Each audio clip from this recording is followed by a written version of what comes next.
Sa mga pagpalang hapon po sa inyong lahat, mga kalingap, mga ate, mga kuya, mga ka-edpaw dyan. Yan, dito po kami ngayon sa isang lugar na kung saan may bibisitahin po kaming isang senior citizen na matandang dalaga. Noong namumuhay lang po siya mag-isa, walang kamag-anak. So, bigyan po natin ng konting bigas, ayuda. Ayan si Nanay Susan. So, yan po, samahan nyo kami ni Roda Mix Vlog, no? Ito pupuntahan po namin. Napakaliblib po nitong kanilang lugar. Oh. Ito nyo po. So, tara po. Ito po si Roda. At wala na yata ang bahay. Ito nyo po, maputik.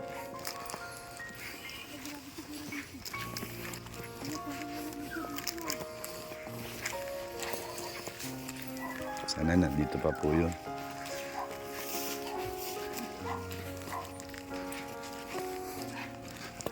Grabe po itong lugar. Siya lang mag-isa rito.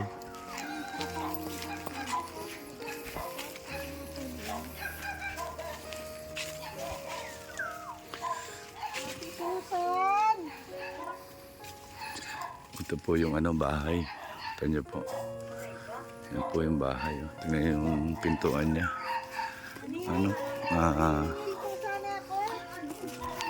Yero lang.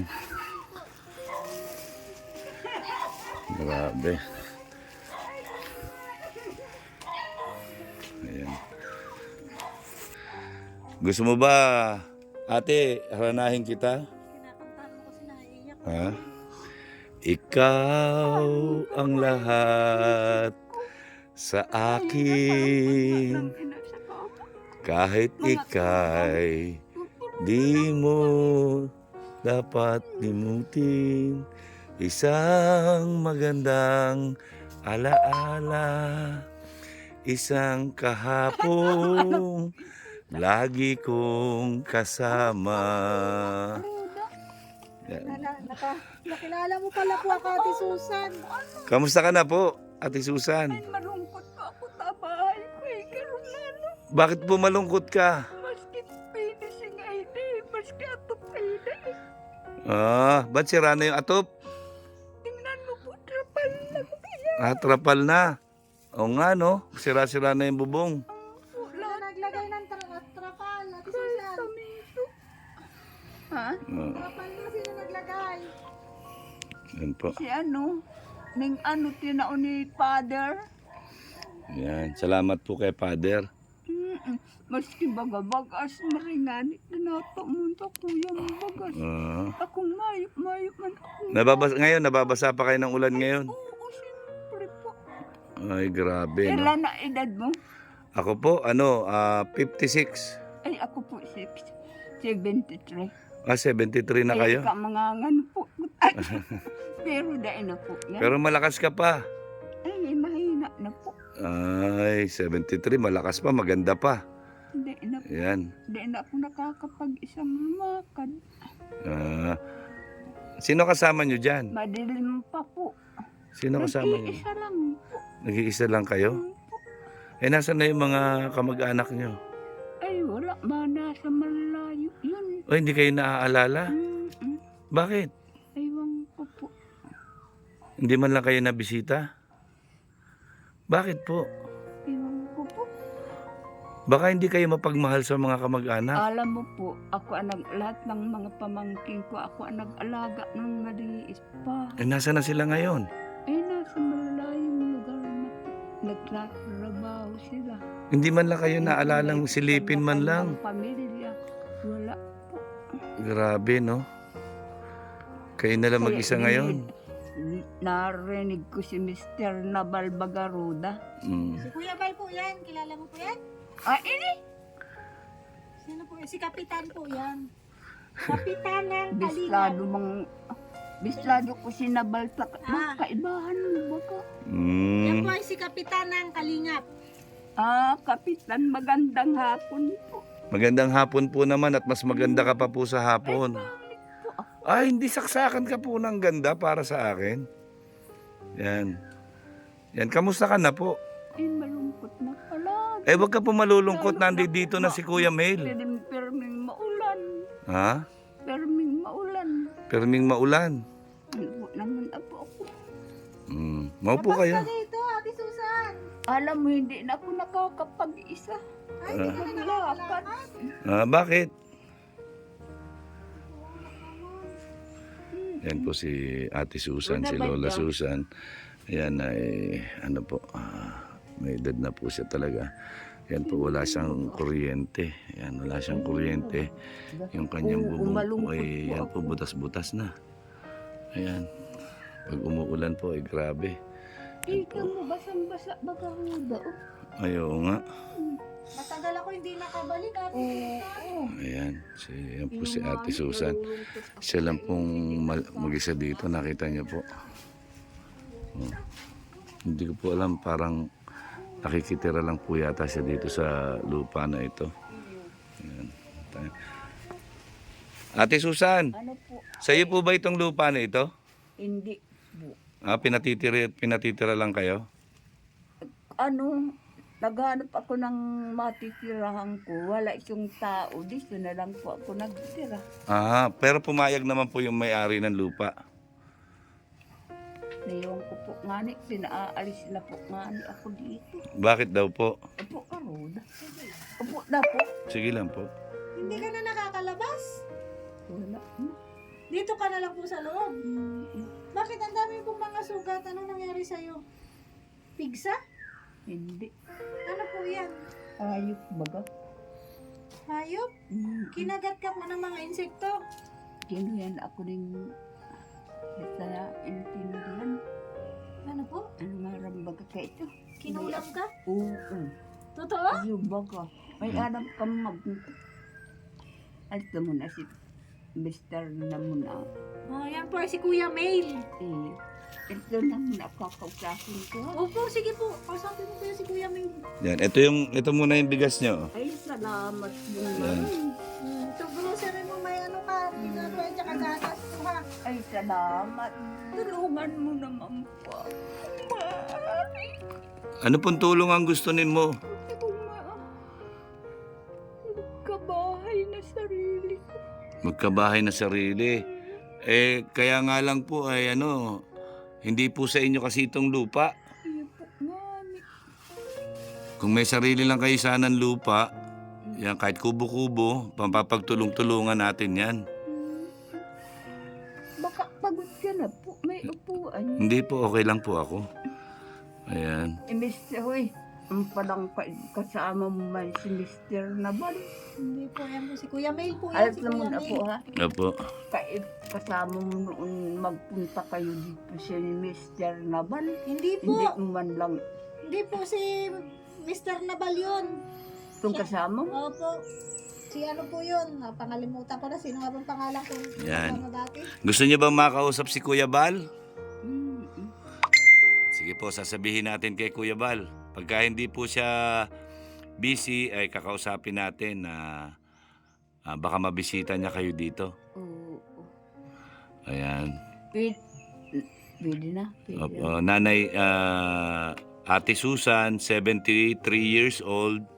Yan, Senior na po. senior na, single, walang asawa. Ayan, nag-iisa na lang po sa buhay, may mga kamag-anak. Pero wala na pong bumibisita sa kanya. Gusto mo pa po ba mag-asawa? Ay, awang ko. Ha? Dala na po ako. Dalaan. Bakit po? Nagkaasawa ako noon. Hmm. Kala mo. Oh. At Ilan? di, ano-ano. Nagsasabaho ako. Nakahiga lang siya. Oh. Oo. Sabi mo naman hindi ka nagkaasawa. Nagkaasawa ako. Patay na. Nagkaasawa ka pala. Nabiyuda pala kayo. So hindi na po kayo nag-asawa ulit? Hindi na. Nagdadala na ako. Yan po. Kung meron man may tutulong sa inyo, ano bang gusto nyong tulong dito? Hindi naman po sa inyo itong lupa. Bila na lang akong kahit maliit lang na lupa. Lupa? Sa bahay ka na lang po. Iuwi kita doon sa bahay. Matanda na ako. Hindi, alam mo ano, Roda, ano.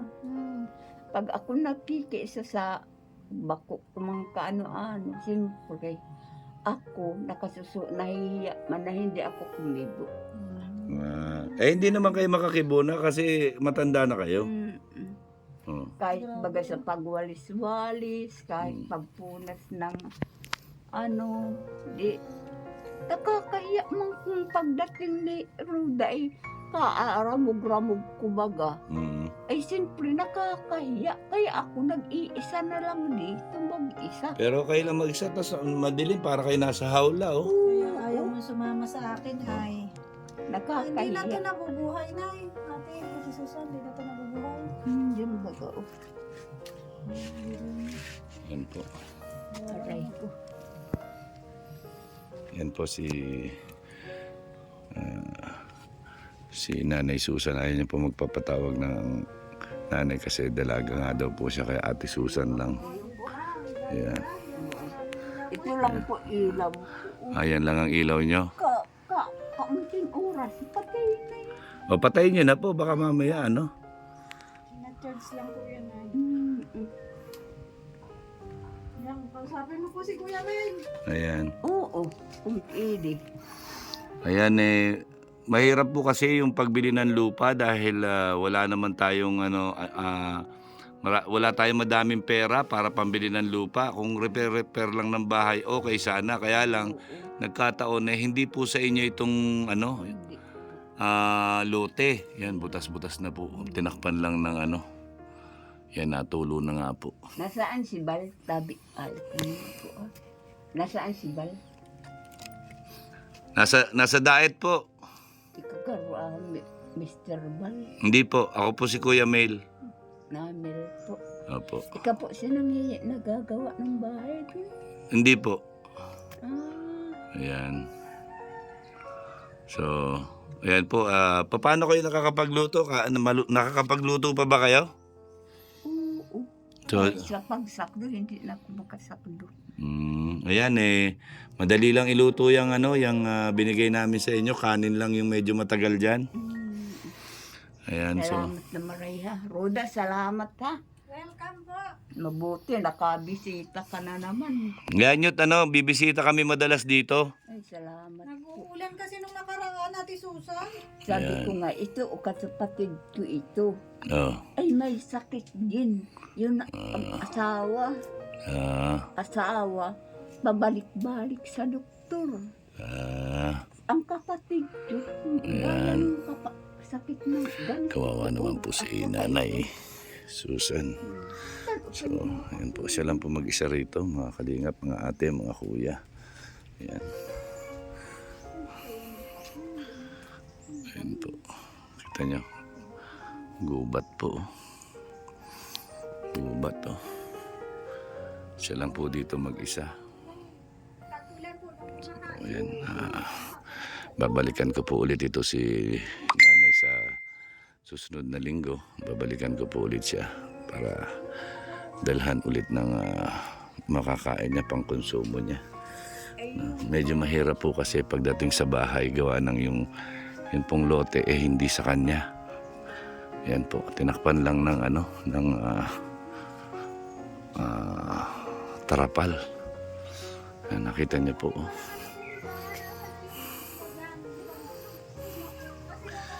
Dahil po kawawa naman si Nanay Susan. So ito po ang sitwasyon ni Nanay Susan dito. Ayan. Nakita niya lang daw po itong bahay na ito. Nakita niya wala nakatira kaya siya yung tumira.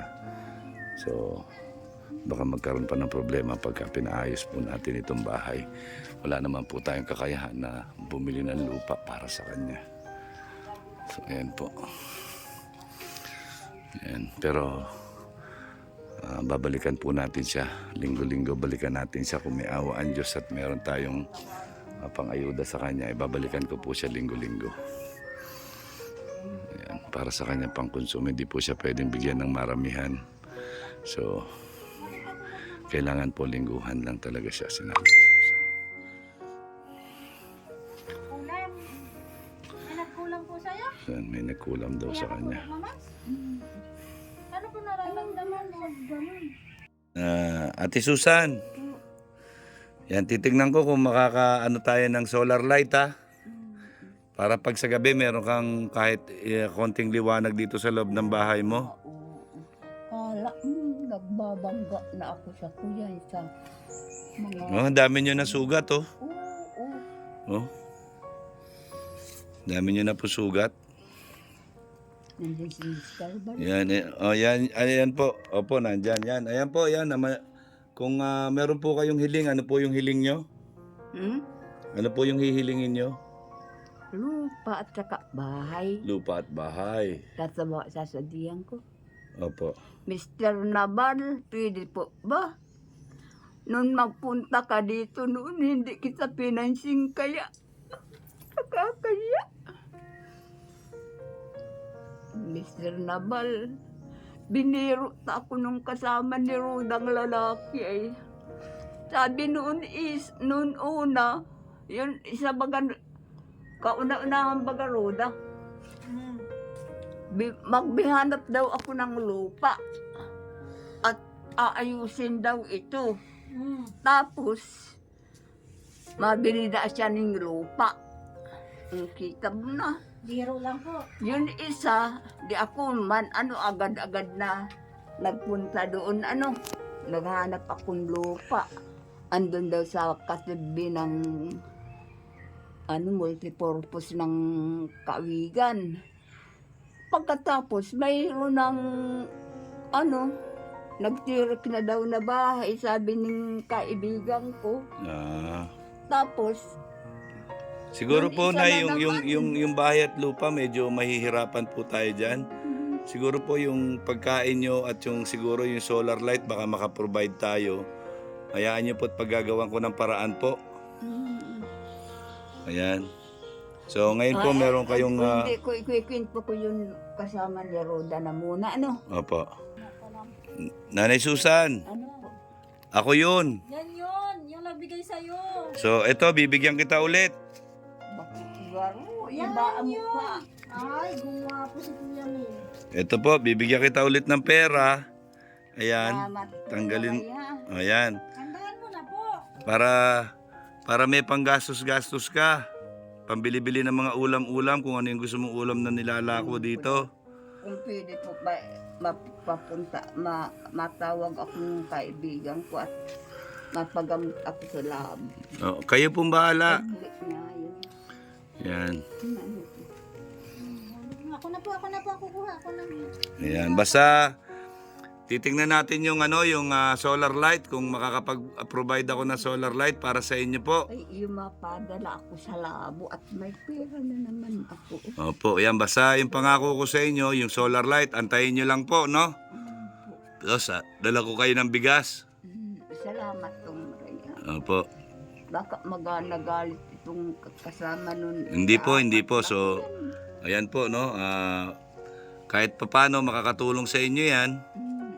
Yan, basta lagi kayo mag-iingat, magdadasal kayo palagi, O, sige po. Yan, ako po dahil makulimlim po, baka abutan kami ng ulan. Yan, salamat po, At Ate Susan. Oo, salamat. Yan, salamat po. Si Marta Bagay. Yan po mga kalingap, yan po si Nanay Susan. Yan, nag-iisang nakatira po dito sa gitna ng kagubatan, no? At wala po siyang kuryente. So, ayan po, tingnan natin kung paano tayo makakapag-provide ng solar light. Yan, at saka siguro po ang kaya po natin maibigay sa kanya sa ngayon ay yung mga pangkonsumo niya po sa araw-araw, bigas, ayuda po, at saka yung solar light. Yan, para may liwanag po siya sa gabi. So, ayan po. Maraming salamat po sa lahat. Sana po tangkilikin niyo po ang aming pagpunta sa mga pagbisita at pagbigay ng ayuda, bigas sa mga senior citizen. So, ayan po isa na po si Nanay Susan. Ayan, tinignan po natin yung sitwasyon niya. So sa susunod po magdadala po tayo ng ayuda bigas para sa kanya. So yun po, maraming salamat po. Sana po sa lahat po ng hindi pa naka-subscribe, paki-subscribe po. Suportahan po natin Roda Mix Vlog. Siyempre Bal Santos Matubang, Ate Edna Vlogs and Kalim. Maraming salamat po. At ang lagi sinasabi ni Kuya, may lang gumagawa ng mabuti sa kapwa ay pinagpapala. Mabuhay po tayong lahat hanggang gusto natin ng naaayon sa kalooban ng Panginoon. God bless po and I love you 3 times a day.